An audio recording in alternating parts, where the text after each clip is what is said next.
So let's jump into the UTSA preview. We played them a couple years ago. They've gotten a lot worse. Teams like this have been decimated by the transfer portal, guys. They've been decimated by the transfer portal. So far this year, they are 1-1 on the year. They lost to Texas State, got blown out by Texas State last week. You saw J.G. Kinney, or what? I always forget his first name, but Kinney, was Jeff Traylor's kind of like protege, and he kind of taught Jeff Traylor some things on Saturday. So I could see either of these guys not being at these programs because I think they're both good coaches. We've seen what Jeff Traylor did at Texas. I liked him at Texas. I wish we would have retained him. I think he's done a pretty good job at UTSA in the American Athletic Conference. And Kinney at Texas State will probably not be there as well. Like, if Dave Aranda gets fired, those will be your top two candidates, period. At quarterback, guys, they've replaced seven-year starter or 7-year player for them, Frank Harris. It is Josh McCown's son, Owen McCown, and then Eddie Lee Marburger, which just sounds like a serial killer. Sorry there, brother, but that's a mouthful. But Owen McCown, in my opinion, is the better quarterback here. I don't know why there was a battle for UTSA. He's just like his dad. He's pretty athletic, got a live arm. There might be pro potential there. I'm not going to say he's going to get drafted, but could I see him end up at a camp? Absolutely. So far this year, 38 of 61, 62.3% completion percentage, 7.3 yards per attempt, 3 touchdowns and 0 interceptions for Owen McCown. He transferred from Colorado, actually, last year, played it. He led them to their bowl victory. So Frank Harris didn't play in that game. He did. And then their 2 leading rushers also return in Robert Henry and Kavorian Barnes. Guys, they're having serious issues rushing the football. Robert Henry, 15 carries, 56 yards, 3.7 yards per carry, 0 touchdowns, 3 receptions for 61 yards, so much more of a threat out of the backfield. Kavorian Barnes, I mean, it gets even worse. 9 carries for 26 yards, 2.9 yards per carry, and 0 touchdowns. 1 rushing touchdown all year, and it was Owen McCown at quarterback. They are having serious issues rushing the ball, and it's kind of surprising to me. They returned 3 out of 5 offensive linemen. And you can't run the ball. So that's a serious issue. And they're a pretty balanced attack. Last year, they were like average at both passing and rushing. So they've completely fallen apart rushing the football. Defensively, they were worse versus the pass, and they were better on the run. But this year, again, they lost a lot of people, including Trey Moore, who's now is at Texas. So who knows about that?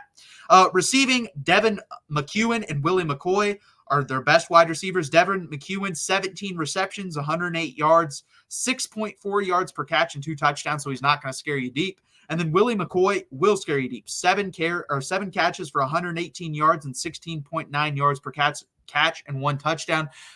Gone are the days of Zachary Franklin. That guy is now bowling out for Illinois, beating Kansas, by the way. I don't know why Ole Miss let him go or didn't play him last year either. That guy's really good. Like, he's a legit NFL wide receiver. I was thoroughly impressed watching him in the Kansas game. That sick one-handed catch on the sideline. They no longer have a weapon anywhere near that on the offensive side of the ball. They had a couple guys like that, too, when we played them last. So that's not going to be there. They also have Houston Thomas back at wide receiver. That's their 3rd best wide receiver. And they return Oscar Cardenas at the tight end position. He's a good player. So far, not much to write home about stats-wise this year, though, but he is returning. Like I said, 3 out of 5 offensive linemen. So it's kind of surprising me they haven't been able to run the ball. Texas should dominate them up front, guys. I would be very disappointed if they did what Colorado State did in the running game. They should not have over 100 yards, period. If we are playing to our standard, which we should be, they should not have over, honestly, 80 yards rushing the football. We should dominate them up front in the running game. If they throw it around a little bit, I could see that because they have a good scheme. I do like their quarterback. I think he's better than half the quarterbacks we'll see this year, honestly. So if they throw it a little bit, that's fine, but we cannot allow them to run. They can't run versus anyone else. They shouldn't be allowed to run versus us. And then defensively, guys, they actually returned 4 of the top 5 tacklers. Safety Ken Robinson, he plays all around, actually, safety, linebacker, corner. Linebacker Jamal Ligon, linebacker Martavius French, and then safety and linebacker hybrid Denai Taylor are all back. And Ken Robinson is leading the defense in tackles again with 14, and he also has 2 tackles for loss. But you can see they're not getting the pressure they were last year, guys, and that makes sense. Trey Moore had what? Over double-digit sacks last year, over double-digit tackles for loss. You just don't replace that. You don't replace that at UTSA. Jamori Robinson has been decent, 7 tackles, 2.5 tackles for loss, and 2 sacks. Do I think he's going to be the American Athletic Conference Defensive Player of the Year and Trey Moore? No. And they also lost Rashad Wisdom at the safety position and Bowl MVP at cornerback Cam Alexander. So you lost 3 of probably your 4 or 5 best defensive players. This defense isn't great overall. Again, they gave up 21 or 24.1 points a game last year. That was 53rd in the country. I think they're going to take a major step back this year. I think they're probably going to be in the 70s there in points against defensively. And then offensively, they averaged 31.9 points per game and 34th in the country. So I think you're going to take drastic step backs. I think this team was predicted to compete for the AAC. Just based off what I'm looking at, I don't see that. Texas is favored by 34.5 points, and the over-under is 53.5. Let's go into what I expect for Texas. So, play to your standard. After Alabama's game last year, Wyoming came in, and Wyoming's better than this team, but still, it was 10-10 entering the fourth quarter. We put up 21 points, won that game 31-10. That should not be the case here. Texas should lead this game at halftime by at least 4 scores. That means 24 more points. Texas has to be up by 24 more points, in my opinion, at halftime. I want to get Arch Manning 20 to 30% of the reps, period. That's what I want to see in this game. I want to see us dominate the lines of scrimmage, just like you did versus Michigan, but even more because it's UTSA.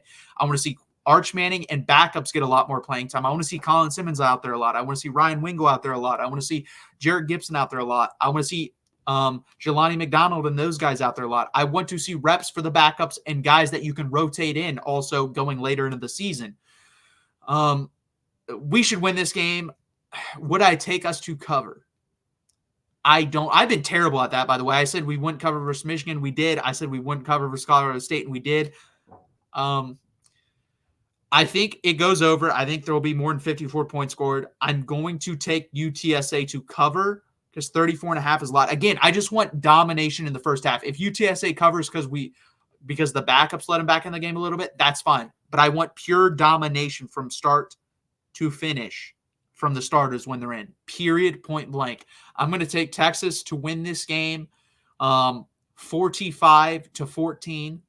That would put you over. I don't believe that's covering because what? 45, 38. No, that would not take the covering. So I'm going to take UTSA to cover the 34.5. I'm going to take the over of 53.5.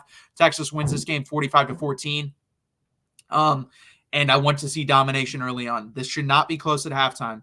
In my opinion, the halftime score should look something like 31-3 or 31-7. It should be domination. That's how it should be. This is not a great team. This is probably, if I'm ranking 1 through 134 in the country, this is probably like the 80th best team in the country. You should treat them like the 80th best team in the country. I think Colorado State is slightly better than this team, and we beat them 52-0. Do I expect some hangover? Yes, I see that with every program, even Georgia, even Alabama, but they still dominate, and that's what I want to see is domination. Play to your standard and dominate, Texas. Prove to me that you're different from the team of last year, which, again, played with Wyoming for 3 quarters. That does not need to happen here, period. So I'm taking Texas 45-14. I think this team has turned the corner of their blowing out teams now. We've seen that in both games so far, and continue to dominate, continue to execute in the red zone when you get there, and overall win this game, keep everyone healthy, get some rotational players in. I want to see good quality reps from everyone. So Texas wins versus UTSA 45-14.